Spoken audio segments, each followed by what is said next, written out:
The Little Turd Part 2, Joint Strike Fighter, have been filing F-35. reports to Congress, sounding the alarm on the Joint Strike Fighter program.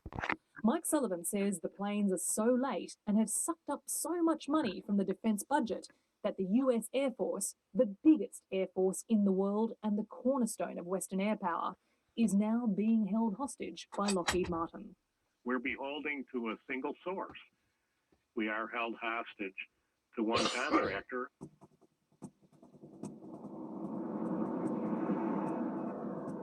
The problems were obvious from the start. In 2001, when the US bought into the Joint Strike Fighter program, Mike Sullivan delivered a report saying it was too early for the Americans to commit to the project. That it had critical technologies that weren't mature enough for product development. Of course, our recommendation was ignored by the Pentagon, and they started the program at that point with a cost-plus contract with Lockheed Martin. Australia bought a stake in 2002. By 2005, the program was over budget by about $10 billion. Regardless, in 2006, the US decided to buy before you fly. Mike Sullivan. So in 2006, it actually entered production before development was done. That's something over here known as concurrency. Before they had 1% of their flight test program complete, they began buying aircraft, procurement aircraft. And we recommended they not do that. That sounds disastrous. That was a 2005, 2006 was the first really bad, the bad real jump in cost and delays in schedule. And at that time, they stopped and wondered whether or not they were going to be able to do this. In Australia, it was clear the iconic F-111 had only a few years left until retirement, and the JSF was still a long way off. Our Air Force was staring at a big problem. 2 seconds, one, and then release. The pilot rolls away from the target area and returns to autopilot. The F-35 Joint Strike Fighter, without challenge, in the dangerous and unpredictable skies of the 21st century. In 2006, former Defence Minister Brendan Nelson was visiting the Lockheed Martin plant in Texas and still insisting Joint Strike Fighters would arrive in Australia in 2012. All of the software and indeed the hardware for the aircraft is very much on schedule and, in fact, in some cases ahead of schedule and programming. As far as Lockheed Martin is concerned, yes, indeed, it will be ready by 2012. 3 years later, in 2009, JSF testing was still nowhere near complete, but the Australian government put its first serious money on the table, committing $3 billion to buy 14 of them and leaving the door open to buy more later. The next year, the Joint Strike Fighter program had a budget overrun so big the US actually has a name for it. It's called a critical Nunn-McCurdy breach, which means your defence project is more than 50% more expensive than originally estimated. By law, such projects have to be terminated, unless you can demonstrate a good reason why they shouldn't be. Mike Sullivan. So anyway, they declared it essential for national security. So the next thing was to put an honest review to the program and come up with actual costs. The US injected an extra $4.6 billion into the program. By 2012, the JSF was still unfinished, but the cost per jet had doubled. The acting Pentagon head of procurement, Frank Kendall, admitted that the entire Joint Strike Fighter program was acquisition malpractice. Mike Sullivan. It's because the most important weapon system program over here had doubled in cost. It's gone from $233 billion to develop and procure the aircraft to $389, almost $400 billion. How frustrating is it for you to see the United States progress with a program which you think is acquisition malpractice? It's very, very, very frustrating for someone in my position who, my whole career has been devoted to good government. You think about the doubling of costs, the $180 billion of unplanned money that has gone into this, and you think about where that money could have gone in our country or, anywhere. It's very disheartening. In 2012, the first JSFs were supposed to land in Australia, but they still weren't ready. A year later, the US head of testing, Michael Gilmore, found overheating was causing part of the engine to crack, and the entire fleet was temporarily grounded. In 2014, a JSF caught fire during takeoff, and there were speed restrictions on all JSFs. I'd drop it like a hot rock. Colonel Michael Petruka, callsign Star Baby, is a decorated member of the US Air Force and an electronic warfare specialist who's flown more than 150 combat missions and deployed to Iraq and Afghanistan. He's a serving officer, but these are his personal views. Colonel Petruka is speaking to Background Briefing from the Pentagon. There's no such thing as a one-size-fits-all airplane, and we have to beware of thinking of that there is. Cost is one big issue. Sustainability is another. And I think we pushed the limits of what we can actually achieve in a program too far and too fast. In 2014, Colonel Petruka publicly called for the US Air Force to cut its losses and get out of the JSF. You can't afford to put all your eggs in one basket. By going to a one-size-fits-all model, I think we become incapable of doing all the things that America is used to doing with air power. That year, former Prime Minister Tony Abbott committed Australia to buy another 58 JSFs. That dismayed the Director General of Test and Evaluation for the entire Australian Defence Force, Dr. Keith Joyner. And I disagreed with that. Dr. Joyner is now a researcher with the University of New South Wales, and he's spoken exclusively to Background Briefing. When politicians went shopping for hardware, Dr. Joyner says his job was to make sure it actually worked. With further delays, we decided we couldn't wait any longer, that we needed those production aircraft, that we needed to sign up for production now and not wait until the end of the testing, and I disagreed with that. Despite being head of testing and evaluation for the entire Australian Defence Force, Dr. Joyner couldn't order tests on the JSF. This was because we'd asked the Americans to do all our developmental testing for us. Defence does send a number of Australians to the US to witness the testing.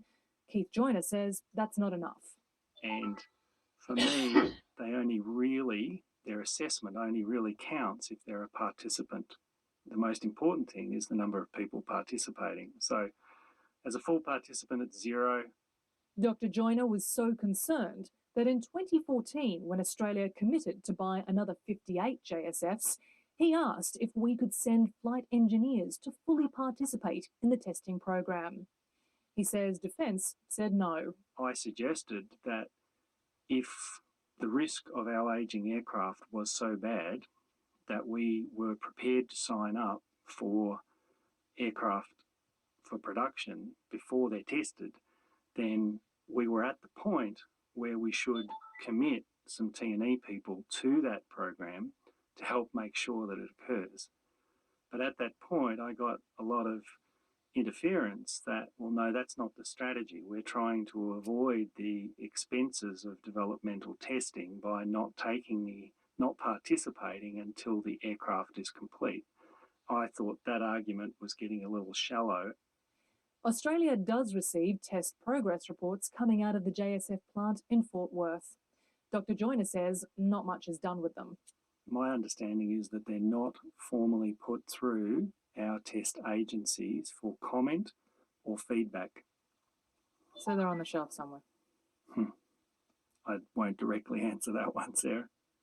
If someone in Australian Defence has been reading those reports, they'll be learning some very alarming things. Let's start with the helmet, which has special software. If you're wearing the JSF helmet and you weigh less than 75 kilos and you need to eject, there's a 1 in 4 to 1 in 5 chance that the helmet itself will actually kill you. This is because it's so heavy that when you eject, it will snap your neck.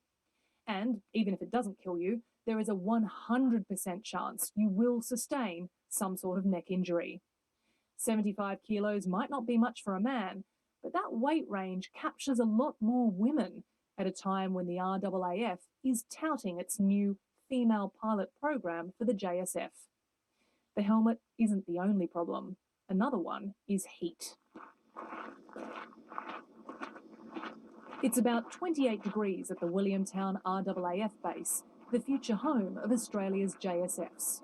Local councillor Chris Doohan says today is cool compared to the previous weekend. It's pretty hot out here today. You can't see us, but we're both sweating in our clothes. There's been a lot of reports, the test reports about the Joint Strike Fighter doesn't do well in terms of heat and withstanding heat. Are you concerned about that at all? That's the first I've heard of it. If it had been 4 degrees warmer at Williamtown base, any JSF would have run into problems. When the JSF is on the ground, if it's 32 degrees or more and internal stores are loaded, crews have to constantly open and shut the weapons bay doors. To prevent overheating, the doors can't be left shut for more than 10 minutes on the tarmac, and even sometimes when it's in the air. Chris Mills is a former wing commander with the RAAF. If you're talking about cars, you'd call it a lemon, right? Chris Mills was an air warfare strategist for the Department of Defence and now works as a private consultant. He says the JSF's not so stealthy when it has to open and shut the weapons bay doors all the time. So when they open the weapons bay doors, it loses its low observability. So first of all, you get a great big flare saying, oh, guess what we've got? We've got a Joint Strike Fighter here. Oh, it's closed its doors again. But it induces other problems. You'll cook the weapons inside. In addition, every time you open the weapons bay doors, you heat and cool the weapons, and electronics hates that. So you get a very high failure rate. Chris Mills says the JSF already has a nickname. It was conferred, I have heard, from the Fighter Weapons School, and these are the top guns of the United States Air Force, and they call it the Little Turd. Does that seem like an appropriate name for you? Absolutely. It might be called a little turd, but for Keith Joyner, the former head of the ADF's testing and evaluation, the worst thing about the JSF is its software. Okay, the Joint Strike Fighter is a completely software-driven aircraft. The JSF has more than 24 million lines of code, more than any aircraft. Some systems, like the radar control, are fundamentally worse than the earlier version, which is not a good sign. You don't want your software testing going backwards. The next software version is Block 4. It won't be available until 2020. So there'll be nothing but fixing bugs in the original software between 2013 and 2020. That's 7 years with nothing but fixing bugs. That doesn't give you a lot of confidence for a completely software-driven aircraft going into the future. According to the test reports, the logistics software, which tracks maintenance, randomly prevents user logins and collects inaccurate data, meaning it could allow a jet to fly when that jet should not be in the air. And in an age of hackers, the most software-heavy aircraft ever made has still not undergone any cybersecurity testing, which means it could be vulnerable to hackers from China, Russia, or even that kid down the road.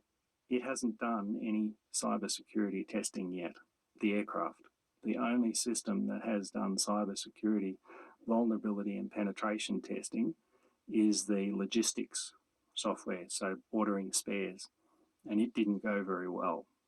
So the most software-driven aircraft ever built hasn't yet been tested against cybersecurity and the modern cyber warfare threats. I mean, that sounds appalling. It is. There's no other way to look at it. When it comes to the Joint Strike Fighter program, we are either rich optimists or we are fools. Absolutely. Not only are there worries about the JSF being hacked, there are also deep concerns about air superiority. 4 years ago, the makers of the Joint Strike Fighter, Lockheed Martin, appeared before an Australian parliamentary committee to answer questions about some combat simulations, which showed the JSF didn't do well against enemy aircraft.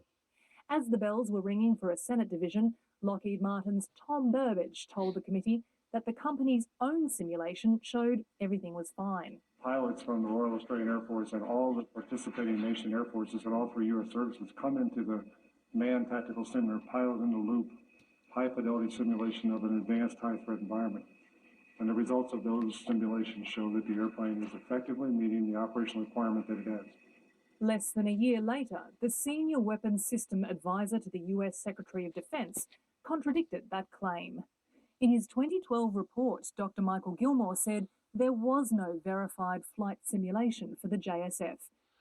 Okay, we're on the upload limit again. Back soon.